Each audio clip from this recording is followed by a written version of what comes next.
let's talk a little bit about my profile because I had spent time working with a love coach, Dr. Aisha. Shout out to Dr. Aisha. We actually took the time to create a dating brand, right? And in this dating brand, it included you making sure you went and got, a professional photo shoot. You were intentional about what you wore because, whether or not we want to receive it or respect it, men initially what draws them is what you look like on the outside, right? Aesthetics is really huge. And I can remember driving one day and God said, he needs to see you before he can see you. And at that point I was, being very serious about my health, exercising, eating properly. Said in order for him to see you, he needs to see you. So he needs to see you on the outside first before he can really see what's on the inside of you. So I took that very seriously. I'm like, this is absolute wisdom, right? You've heard people say it, but when God says it to you, you're like, okay, yes, I get it. And so, we designed a profile that would, the whole goal was to put the profile out there and attract what it was that I was looking for, right? And so I wrote a story that the whole goal too of the story was to draw in, those individuals. And if you read it to the end, then, you were definitely someone who was serious about getting to know me. But it was also to just put points there for, to make it easy for the gentleman. Like if you wanted to reach out, there was something that you could say. She took I'm gonna call them glamour shots. She took all these glamour shot photos. They were super polished. They looked very professional. I had never seen anybody that had a professional profile where they were, all the pictures was good. Ladies, you have to prepare. If you're intentional and you say this is what you want, you need to, the whole goal was to be found, honey. Okay, and so being found meant that you presented. You presented those good attributes, and you presented your intelligence in a way that was sexy, right? And it was all to attract, right? So I was trying to attract the right type of mate. But the story, you read the story, babe, and you was like, I read the story. So what you said? But let me circle back. Okay. So to kind of piggyback on what you said. So you said, you did the right things to be sought after. Be found. And so I did the same. And so, at this time and point,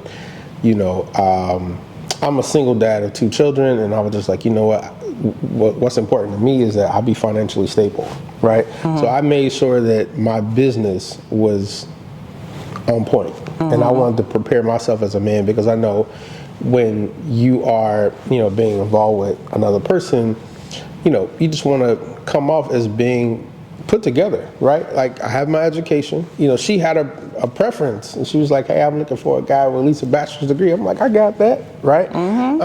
And so, but, on these dating apps, you could be very specific about, your income, this and that. And I really wasn't pressed on that, but I was very, upfront and frank. Yes, I love God. Yes, I'm educated. Yes, I'm making 6 figures. Yes, because I wanted my profile, as she said, to, when it's seen, I want to be found as well. Not necessarily from a money standpoint or a monetary standpoint, but just, I wanted to be attractive to what she saw as well as I was attracted to what I saw. And so I think we both based our profiles on intentionality, right? Yeah. Right. And so I was very intentional, but I think one of the core things that really helped me during my journey at this time was really just praying a lot, staying solid with God. And I would hear, and this is important, maybe this will help somebody later on the line, but after failed relationships and failed things that I had been through in my life, and despite of what, close friends and family members that may have said to me, they were like, hey, maybe you should just chill for a little bit. Give up on love, right? Yeah, but it was something inside of me, like a flame in my heart, that God just would not let go out And I felt like God was telling me, just wait, wait, wait. And I would hear that word all the time, like wait, wait, wait. And so lo and behold, I find Eryka, and so I respond back, right? And so now I'm trying to figure out she's catfishing me. So I'm like, cool, well, let's chat. And, you know, we're sitting here back and forth doing some chats here and there about, you know, where she's from and how many kids she's got. And I'm telling her how many kids I got and so forth. But then I was like, well, cool. Well, let's FaceTime. I gave her my number, like, let's FaceTime. Oh, no, she gave me her number. But listen, y'all, she gave me the wrong number. So that's why I was like, yeah, she probably catfishing me. It was only off by one number. She and gave that was me one digit wrong. She said that it was an not accident. intentional, though. Yeah. So once I got the right number and I FaceTime, I felt better. I was like, cool, like this is really her. You know, because sometimes you can get a profile picture or do a call and you be like, So did I look like my picture? Yeah, absolutely. Pretty thing. Hey. So yeah, so she looked like herself on the pictures, and we got to chatting and you know, back and forth here and there. And then she said to me, she said, have you ever been to Houston? And I'm like, yeah, actually I have. And I was like, well, maybe I found my reason to come back. And so I was already doing traveling for work, meeting with agents and things like that. And I was like, yeah, I need to head back. But I didn't come down right away. I actually took time. I wanted to talk to Eryka, you know, more on the phone and get more acquainted with her. And, you know, and just for safety reasons, I decided like I wasn't going to just rush and come back to Houston. So I gave it about a month. And I went on to book the flight and I came to Houston. And that flight wasn't cheap. The flight and the hotel, like, it was not cheap because at that time the prices were still really high, right? Yeah, and so that's one of the reasons why I also waited, because it's an investment. Right? It was a huge investment. It's an investment, and so when you're doing something like this, it definitely is living outside your comfort zone, living. You know, being very intentional in a situation where it's like, God, if this is you, then I know you'll make this work. If it's not, then cool, I just got a trip to Houston. I'm gonna have fun, maybe go on a date or two, and then tell her, see you later, and I'm going back home. But what was the prayer you was telling me you would pray? Like, you prayed that prayer, something around, like, if it's not her, like, don't let her waste my time or something like that? So one of the most powerful prayers that I stand on today is that, you know, it's one of the things like, Lord, show me, allow me to see the things I need to see, hear the things I need to hear, and know the things I need to know before I get there. And if this person is not supposed to be in my life, remove them immediately. And so, as you can see, she's still here. She wasn't removed. And honestly, were you scared to say that prayer?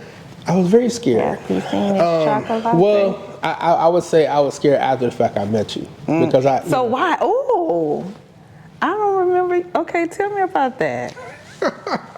So when I came down to Houston, we had like a weekend full of dates. First dates. Yeah, first dates. So, you know, and ironically, before I came, I think, did we discover the fact that we were in the same spot before I came, or was that after the fact? I discovered it, but I didn't tell you because I wanted to surprise you when you got here. Okay. So one of the earlier trips that I had took to Houston in my life, I actually got a chance to speak at a real estate convention in Conroe, Texas, which is like Greater Houston.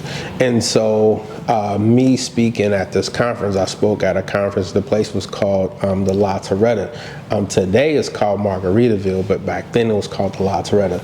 And one thing that was very significant about me speaking at that conference is, number one, I was there to speak on stage and be a speaker at this conference. Number two, the location. And number three, I remember taking a picture in the hallway at this place, right?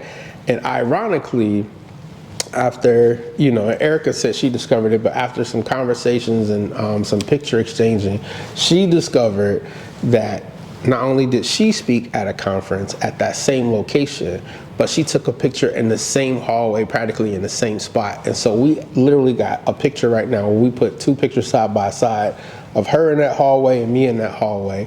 And literally it was like a couple years difference in the times It that was we probably took it? like 6 years there, because I hosted a women's retreat at that facility, and in the area where like all of the ballrooms and banquet halls are, there was this huge stairway, and it was almost shaped in the size. It's almost shaped like an X. Like an X. Yeah, but it was a huge stairway, and you know the landing.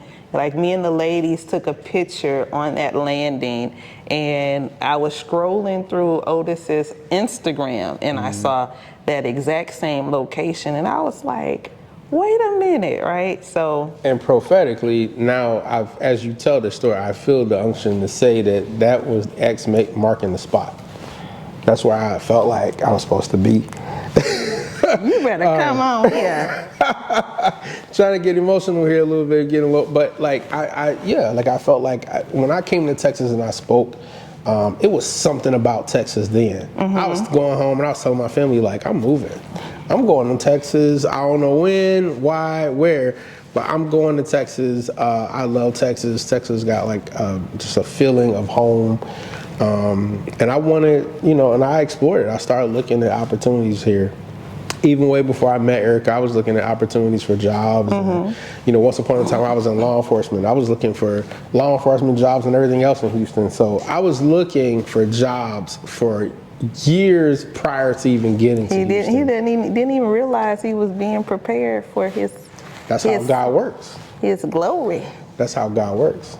So let's talk about it. So that was we had a weekend of first dates, right? First dates. So was there anything that I did during that that weekend of first date that just kind of really threw you off? Yeah. So Eryka, well, first of all, let's talk about when she picked me up from the airport. Okay, come on, let's talk about it. She picked me up from the airport, so I'm nervous as hell. Okay, I'm gonna go ahead and cuss. I was nervous as hell when she picked me up, because I'm like, I don't know this woman really. I mean, But you asked me to come and pick you up from the airport. I did. But now you're trying to say you didn't know me. I was nervous. No. I'm saying like, it was our first time meeting, so yes, first face that could to be face, a little right? unnerving, right? But yeah, we met, and she made me feel so at home, like we were in the car. How? And ironically, she was being her. So Yes. if anybody know Eryka, she not shy about nothing. She will cut on some music and sing and dance. And before I know it, here she was singing this Isley Brothers. So ironically, Isley Brothers is from where I'm from, Cincinnati. So I'm like, okay. And she's singing in the car, drifting on a memory. So listen, I love the 70s R&B, she does. right? And so every song that I love, in like when I would do my hikes and go hiking, I put that in my earbuds, and I would just walk for hour, 2 hours, and I would be listening to the 70s R&B. And so even one of my favorite songs, Wildflower, that's a 70s. So I gave him. I wanted to make sure that he got to see, the real me, because as I was in preparation, going through that healing process post-divorce, I was actually, walking through some healing exercises. And in the midst of me doing that and being committed to that process, because that was a very challenging process. The inner work is always really challenging to do. I heard God plain as day was like, you will know him because you would experience peace and you can just be yourself, right? So I was testing it, not even realizing at the moment that that's what I was doing, but I was testing. Like God was like, test me on this. So I was like testing. Yeah. And so I had all of my 70s music, picked him up. We were on our way to breakfast, right? Our very first date, Weights and Measures in Midtown. Yep.